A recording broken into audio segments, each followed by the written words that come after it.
Alors ce mouvement en fait des forces de l'ordre, des policiers, il est assez rare pour être signalé. Ce malaise aujourd'hui est profond dans la part des policiers.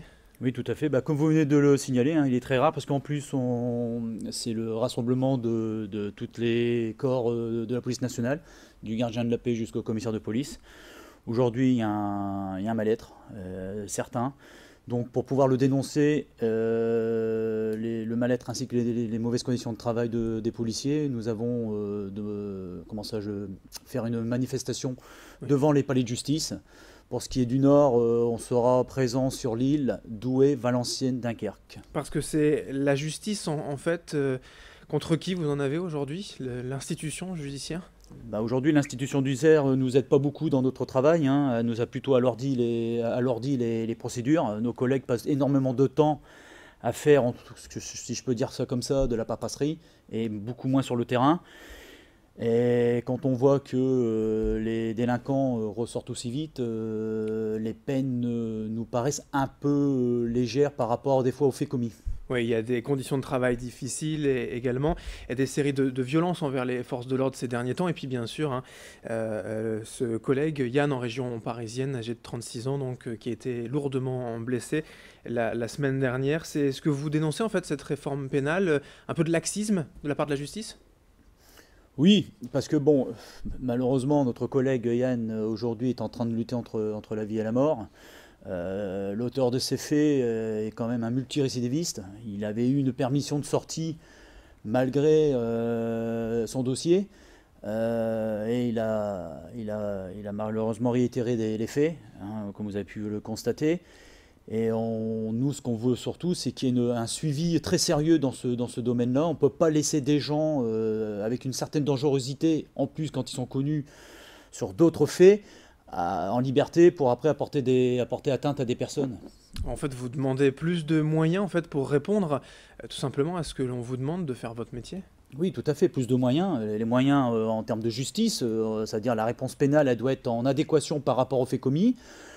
Après, des effectifs et du matériel, parce que voilà, la police aujourd'hui eh ben, est en crise, hein, si on peut dire ça comme ça. Les effectifs, il y en a de moins en moins. Et le matériel commence à vieillir et le remplacement devient difficile par manque de budget. Vous évoquez également sur les communiqués de presse, hein, les tracts que l'on reçoit, ce terme assez dur en fait finalement, qu'il n'y aurait aucune perspective d'avenir pour les policiers. Vous pensez que c'est une corporation, un métier qui ne fait plus rêver? Bon, qui a fait plus rêver.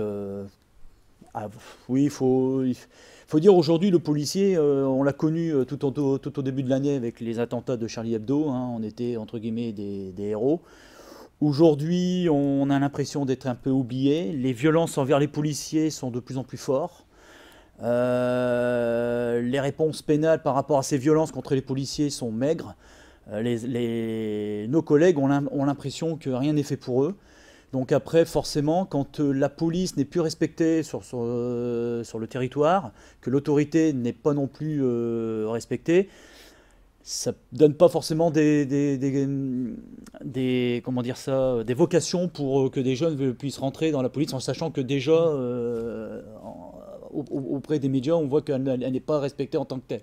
Dans ces conditions de travail difficiles également, vous évoquez la légitime défense, si inadaptée selon vous aujourd'hui? Bah aujourd'hui, oui, elle est plus ou moins inadaptée quand vous avez affaire à des individus lourdement armés. Le policier face à ces individus a toujours la crainte d'utiliser son arme pour pouvoir se défendre. Parce que, bon, comme vous le savez, la légitime défense, elle doit être proportionnée à l'attaque. Et elle n'est pas forcément toujours... on ne peut pas toujours plus ou moins la respecter. Là encore, c'est Pas une respecter, il part faut... de divorce en fait entre la justice et la police, profond depuis plusieurs années, mais qui s'est vraiment accentué avec cette réforme pénale.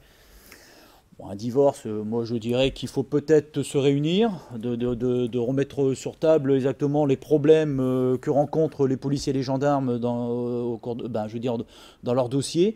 Qu'est-ce qu'on peut faire pour améliorer justement le travail des policiers? Parce que bon, je pense que là, le fait de revoir cette réforme pénale, elle a amené à des grosses difficultés dans la gestion des dossiers. Oui. Alors Et- vous appelez en fait à des discussions avec votre ministère, l'Intérieur, mais également avec la chancellerie, le ministère de la Oui, Justice. oui, tout à fait. Il faut à tout prix que nos institutions, les pouvoirs publics nous entendent et qu'on puisse au moins dire exactement ce qui ne va et ce qui ne va pas, et comment on peut faire pour que justement on ne voit plus ces faits se reproduire comme vous dites avec mon collègue, mais il y a eu d'autres faits encore il y a tout récemment. Et voilà, des gens aujourd'hui qui sont en permission et qui commettent encore des faits, je pense qu'il faut qu'il y ait un suivi beaucoup plus rigoureux. Alors cette manifestation donc aujourd'hui à Paris devant le ministère de la Justice, la chancellerie, également à midi en région et notamment devant le tribunal de grande instance de Lille et aussi à Dunkerque, Valenciennes et Douai dans le Nord. Merci à Arnaud Boutelier, secrétaire régional adjoint d'Alliance Police Nationale d'être venu ce matin sur Grand Lille TV. Merci à vous. Et merci de nous avoir suivis. Dans un instant, l'information continue sur Grand Lille TV.